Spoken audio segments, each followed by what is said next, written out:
రాజు news Hyderabad.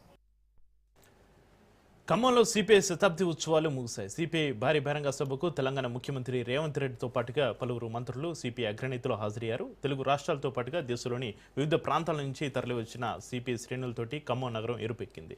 ఎన్నో త్యాగాలతోటి CPI ప్రస్థానం మొదలైందన్నారు ఆ పార్టీ జాతీయ ప్రధాన కార్యదర్శి డి రాజా. ప్రధాని మోడీ అమెరికా ముందు తల వంచారని ఆయన మండిపడ్డారు. భారత అభివృద్ధి కోసం మోడీ చేసిందేమీ లేదన్నారు D Raja.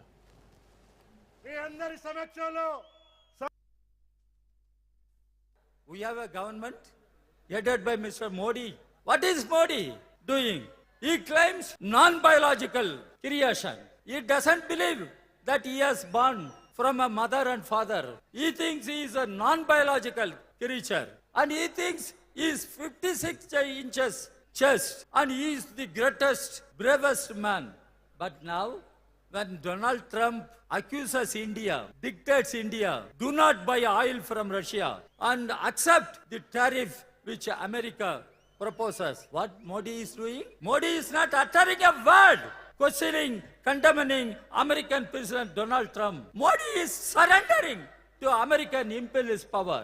The present government, headed by Mr. Modi, is succumbing to all pressures of American imperialist power. India was one of the founders of non-aligned movement. India stood for peace and development of the world, and India prestige in the global community. But after Modi became the Prime Minister, India lost all such respects, all such prestiges. In such a situation, Communist Party of India now accuse Mr. Modi.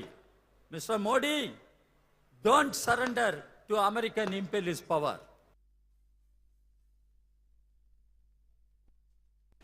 Communist మిత్రులను స్ఫూర్తిగా తీసుకుని గత assembly ఎన్నికల్లో పోరాడి పాశవికంగా వ్యవహరించిన ప్రభుత్వాలను పడగొట్టామన్నారు CM Revanth. Congress communist సోదరులు కొట్లాడితేనే దేశానికి స్వాతంత్ర్యం వచ్చిందన్నారు. దున్నేవాడిదే భూమి అని కమ్యూనిస్టు పార్టీ నినాదం ఇస్తే దానికి చట్టరూపం కల్పించింది కాంగ్రెస్ సర్కార్ అన్నారు సీఎం రేవంత్ రెడ్డి. బీజేపీ అంటే బ్రిటిష్ జనతా పార్టీ అంటూ ఆరోపించారు రేవంత్. కార్పొరేట్ కంపెనీల చేతిలో కీలుబొమ్మగా మారి ఉపాధి హామీ చట్టానికి ప్రధాని మోడీ తూట్లు పొడిచారని మండిపడ్డారు.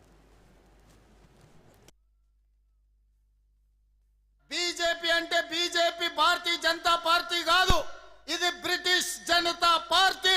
బ్రిటిషర్స్ విభజించు, పాలించు, పేదవాళ్ళను అణగదొక్కు అన్న ఆలోచన బ్రిటిషర్స్ నుంచి ఇచ్చిన ఆలోచనతోటే ఈనాడు మనల్ని అణిచివేయాలని చూస్తుంది.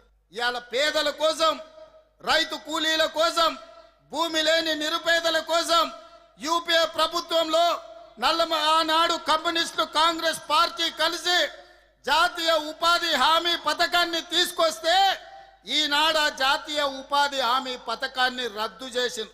గ్రామాల నుంచి వలసలు తగ్గిన చట్టం ద్వారా గ్రామాలలో కూలీలు తమ కూలిని తాము నిర్ణయించే శక్తి జాతీయ ఉపాధి హామీ చట్టం ఇచ్చింది.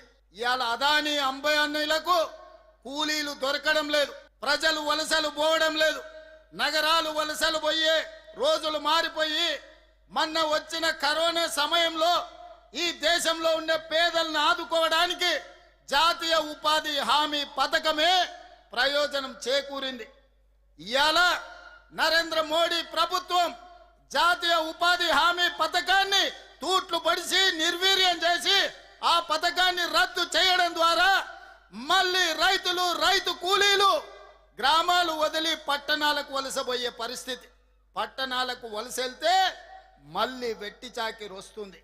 అదాని అంబానీలకు అగ్వకు సగ్వకు కూలీలు దొరుకుతారు. అందుకే ఈనాడు నరేంద్ర మోడీ గారు ఈనాడు కార్పొరేట్ కంపెనీల చేతిలో కీలు బొమ్మగా మారి జాతీయ ఉపాధి హామీ చట్టాన్ని రద్దు చేసి మళ్ళీ మల్టీనేషనల్ కంపెనీలకు మన హక్కులను తాకట్టు పెట్టే ప్రయత్నం